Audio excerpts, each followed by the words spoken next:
The words hit like a physical blow, not to the body, but to the collective hope of a small, struggling nation.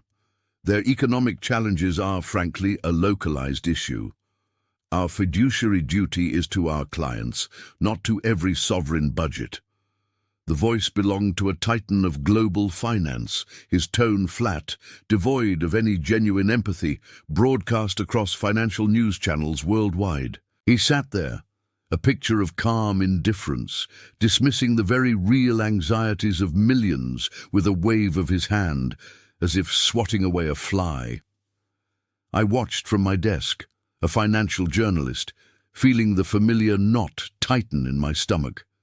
It wasn't anger that gripped me, not initially. It was a cold, analytical observation of a strategy so precise, so devoid of human sentiment, that it was almost admirable in its ruthless efficiency. The audience, mostly other journalists and industry insiders, seemed taken aback by his bluntness. They expected platitudes, perhaps a carefully worded expression of regret. Instead, they got a stark, unvarnished declaration of priorities, a clear signal that the human cost was simply an externality, a footnote in the grand ledger of global capital. I saw it differently. I saw the calculated move, the strategic positioning. He wasn't just speaking to the cameras. He was speaking to the market, to the algorithms, to the vast unseen network of money that responded to every shift in tone, every subtle cue. His words were a lever, pulling invisible strings, redirecting flows of capital with surgical precision. Almost immediately, a ripple, a peripheral market, one tied to the exports of that very nation, showed a subtle but significant dip. A fraction of a percentage point, barely noticeable to the casual observer, but a clear indicator to those who watched closely. It wasn't a crash, not yet, but a tremor, a precursor to something larger. It was a quiet confirmation of the speaker's power, a testament to how a single statement from such an individual could send shivers through an interconnected economic system. The world stage is vast, but its players are few and their shadows long. This wasn't just about one nation's economy, it was about the delicate balance of power.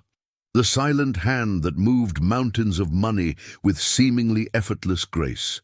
The implications were chilling.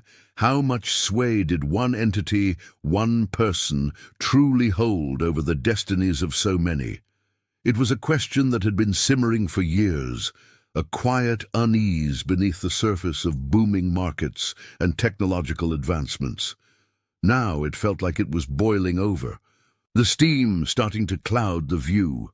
The true cost of such pronouncements was yet to be tallied, a debt accumulating in the silent ledgers of global dominance.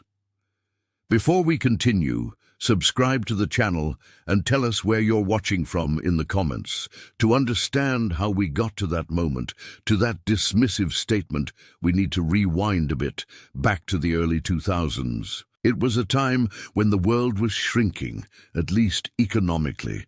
Globalization wasn't just a buzzword, it was a tangible force, pulling markets closer, linking economies in ways that felt both exciting and a little scary. The tech bubble had burst, but the underlying belief in endless growth and unchecked financial innovation still hummed beneath the surface. It was an era of optimism.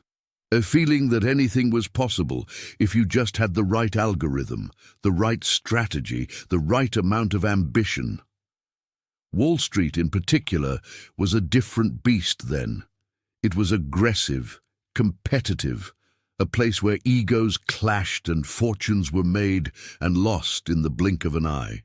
Technology was starting to get a real foothold, but it wasn't yet the all-consuming, all-knowing force it would become. It was in this environment that BlackRock began its quiet ascent. They weren't a household name like some of the old banking giants. In fact, they were in a relatively obscure corner of the investment world, focusing on institutional clients, managing money for pension funds and endowments. Larry Fink, the man whose voice I had just heard on the news, was at the helm. He and his early team weren't just aggressive, they were smart. Their ambition wasn't just about making money, it was about understanding risk, really understanding it, in a way that others weren't.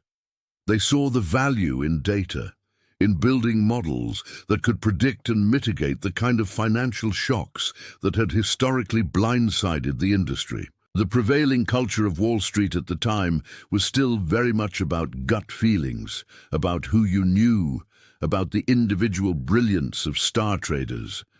BlackRock, on the other hand, was building something different, something more methodical, more scientific.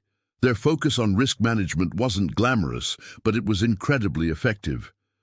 They were a close-knit team in those early days, bound by a shared vision that went beyond the typical quarterly profits. They believed they could bring a new level of stability and predictability to investing, and they were relentless in pursuing that goal. There were minor tensions, of course. Other firms, the established players, looked at BlackRock with a mix of curiosity and disdain. They saw them as number crunchers, as technicians, lacking the art of finance. They underestimated the power of BlackRock's innovative approach, particularly their emphasis on technology and their ability to scale their risk analytics.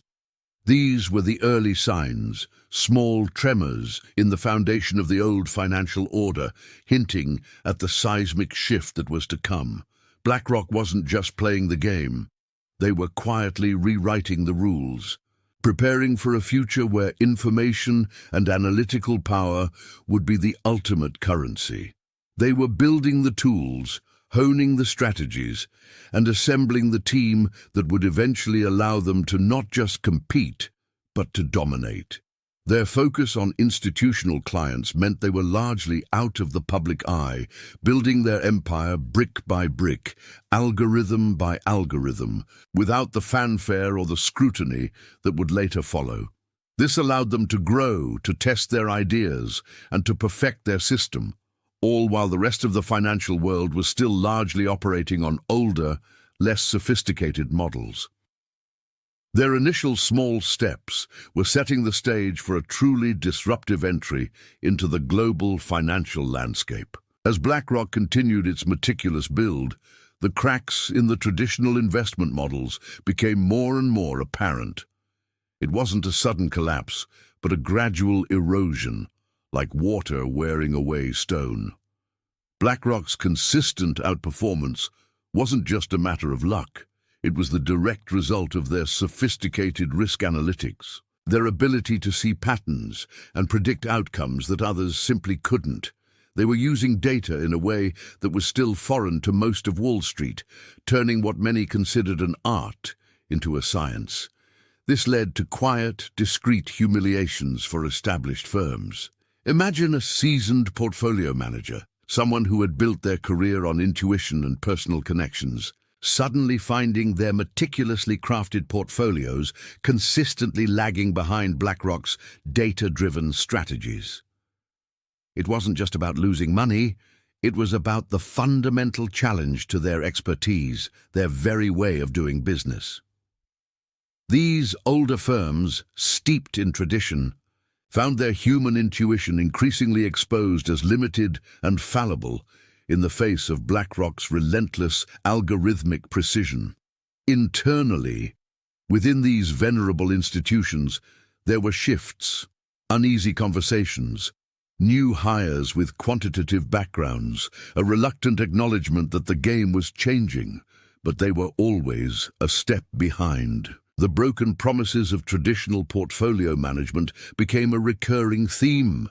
Clients, particularly large institutional ones, managing vast sums for pensions and endowments, weren't sentimental. They cared about returns and stability. When BlackRock consistently delivered superior performance and a perceived sense of security through their robust risk management, money started to flow. It wasn't a trickle, it became a steady stream. Older firms, once confident in their long-standing relationships, found their clients migrating, leaving them scrambling to understand what BlackRock was doing differently, and more importantly, how to catch up. They often couldn't, BlackRock, personified by its leadership, particularly Larry Fink, pursued market share with a relentless drive. This wasn't personal malice, but a strategic, aggressive business approach. They were playing to win, and in doing so, they often steamrolled smaller, less agile competitors. Their focus was on efficiency, scale, and data-driven decisions, which sometimes meant that the human element, the nuances of local economies, or the impact on smaller players, took a back seat. It was a cold, hard logic of capital accumulation, where the strongest, most efficient system would naturally prevail. The dismissive statement from Larry Fink that I heard on the news, the one that seemed so stark and indifferent, wasn't an isolated incident. It was the culmination of years of calculated market domination, a natural outgrowth of a system designed to prioritize efficiency and return above all else. It reflected a growing disregard, perhaps unintended but undeniably present, for localized economic impacts. When you manage trillions, the fate of a single small nation, or even a specific industry within it, can become a mere data point in a much larger global equation. BlackRock wasn't just growing organically, they were strategically acquiring. Early acquisitions, often of smaller asset managers or specialized data analytics firms, were crucial. They weren't just buying companies, they were buying intellectual property, talent, and data capabilities that further solidified their technological edge. Strategic partnerships, too, were key. They collaborated with technology providers, data aggregators, and even other financial institutions, always positioning themselves to be at the center of the information flow. These moves laid the essential groundwork for their eventual, unprecedented scale. Each acquisition, each partnership, was a brick in the foundation of an empire that was being built not on charisma or tradition, but on algorithms, data, and an unshakable belief in the power of systematic risk management. They were assembling the pieces of a global financial puzzle, piece by calculated piece, all while many in the industry were still trying to figure out what game they were playing. BlackRock's influence grew from undeniable to overwhelming, and with that came a new wave of scrutiny. Economists and policymakers, initially dismissive, started to voice genuine concerns about global financial stability. The sheer concentration of power, a single entity managing trillions of dollars, began to look less like efficient market operation and more like a potential systemic risk. Discussions in academic papers and quiet government meetings shifted from admiring BlackRock's growth to questioning its implications. What if such a massive fund made a bad bet? What if its algorithms misfired? The scale was unprecedented, and with it, the potential for widespread fallout. This growing influence wasn't just an abstract financial concept. It began to ripple into everyday lives, creating intensified family and social pressures. People started to notice how BlackRock's investment decisions directly impacted their communities. When BlackRock, as a major shareholder, pushed for certain environmental policies in energy companies or invested heavily in specific real estate sectors, it created jobs in some places and led to divestment and closures in others. A factory closing down in a small town, a new housing development rising in another, these weren't just local events anymore. They were increasingly connected to decisions made in glass towers, influenced by the strategies of massive asset managers. Silent judgments started to emerge from neighbors or relatives. People would talk about their pension funds, their 401s, or their investments, realizing that a significant portion was often managed by BlackRock. There was a mix of awe at the company's success and a creeping apprehension. Was it good that so much of their financial future was tied to one behemoth? The conversations weren't hostile, but they carried a weight, a sense of collective vulnerability. It was like everyone was in the same boat, and BlackRock was holding the rudder. As a journalist, I found myself approaching an emotional limit. The scale of BlackRock's operations was simply overwhelming. Trying to comprehend its full systemic impact felt like trying to grasp the ocean in a teacup. The numbers were so vast, the interconnectedness so intricate, that it often felt like reporting on a force of nature rather than a company. The pressure of trying to explain such a monolithic entity, to break down its complex strategies into understandable narratives for a public increasingly affected by its actions, was immense. It wasn't just about facts and figures anymore. It was about trying to articulate a power that felt almost beyond human comprehension. The environment I worked in only reinforced this psychological weight. The sterile, high-rise offices of global finance, with their polished surfaces and hushed tones, felt cold and distant from the real-world impacts of their decisions. The constant hum of trading floors, the flickering screens displaying endless streams of data, the relentless news cycles that analyzed every market tremor, all contributed to a sense of an omnipresent, almost inhuman force. BlackRock wasn't just a company, it was becoming a pervasive presence, a shadow stretching across every sector. Examples of BlackRock's increasing influence were everywhere, from real estate to technology. They weren't just investing in companies, they were becoming significant shareholders in thousands of them, giving them a voice and often a deciding vote in corporate governance. They owned pieces of the houses people lived in, the energy companies that powered their homes, the tech giants that built their phones. They became an indispensable, yet increasingly controversial player in virtually every corner of the global economy. This omnipresence made them both revered for their power and feared for their reach. Then came the crisis, a moment that would forever change the perception of BlackRock's role in the global financial system. It wasn't a slow burn, it was a sudden, sharp downturn that started in a seemingly unrelated corner of the market, but quickly spread, threatening to unravel economies worldwide. Banks that had once seemed invincible teetered on the brink. Governments scrambled, unsure how to stop the bleeding. The usual tools of monetary policy seemed insufficient, and panic began to set in. It was in this maelstrom that BlackRock stepped forward, not just as an investor, but as a crucial, almost indispensable actor. Governments and central banks, desperate for expertise in managing distressed assets, turned to them. BlackRock, with its unparalleled data analytics and risk management systems, was uniquely positioned to untangle the mess. They were called upon to manage the toxic assets that were poisoning balance sheets, to stabilize markets that were spiraling out of control. It was an extreme act, a tacit acknowledgement by global powers that BlackRock wasn't just a player in the financial world, but a quasi-governmental arm, essential for systemic stability. This period was a revelation, pulling back the curtain on a hidden truth.